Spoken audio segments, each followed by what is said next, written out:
কাচকল ফ্ৰাই কৰি আছোঁ। এনেকৈ খাবলৈ ভাল লাগে। মই বাৰু তেলত দিয়ে ফ্ৰাই কৰি আছোঁ কানুৱে অকণমান খাই ভাল পাবৰ কাৰণে।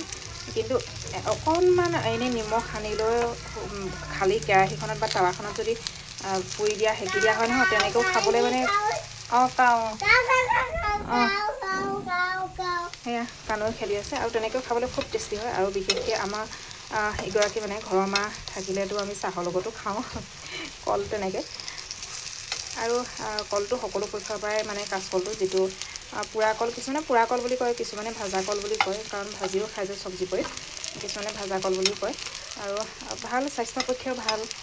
যিসকল মানুহ প্ৰেগনেঞ্চি ৱমেন যিবিলাক থাকে, আৰু তেখেতলোকে আইৰণৰ কাৰণে এইটো খাব পাৰে, এড কৰিব পাৰে নিজৰ মানে খাদ্যৰ তালিকাত। কাচকলটো এড কৰিব পাৰে। যেনেকৈ নহওক দালি বনাই খাব পাৰে, চব্জি বনাই খাব পাৰে, এনেকৈ ফ্ৰাই কৰিও খাব পাৰে, যেনেকৈ মন যায়। কাৰণ বহুত আইৰণ থাকে। যেনেকৈ কলডিল মানে কলডিল কচু এইবিলাকত থাকে, তেনেকৈ এই কাচকলটোতো থাকে, তেওঁলোকে এড কৰিব পাৰে। লাভালাভ বহুত আছে দেই, এই পোৰা কলটোৰ পৰা লাভালাভ বহুত হয়।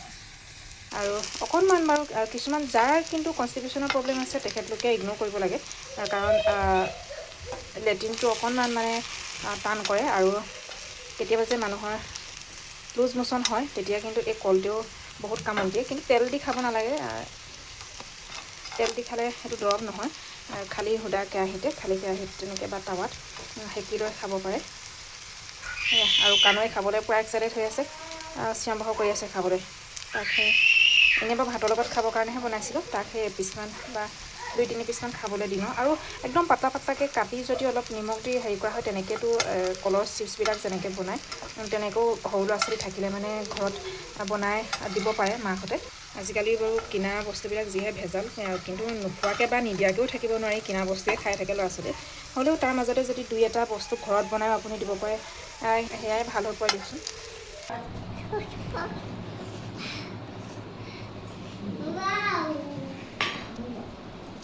বহি লোৱা। কানুৱে সেয়া খাবলৈ লৈছে, আৰু খাই কিন্তু ল'ৰাই ভাল পাইছে।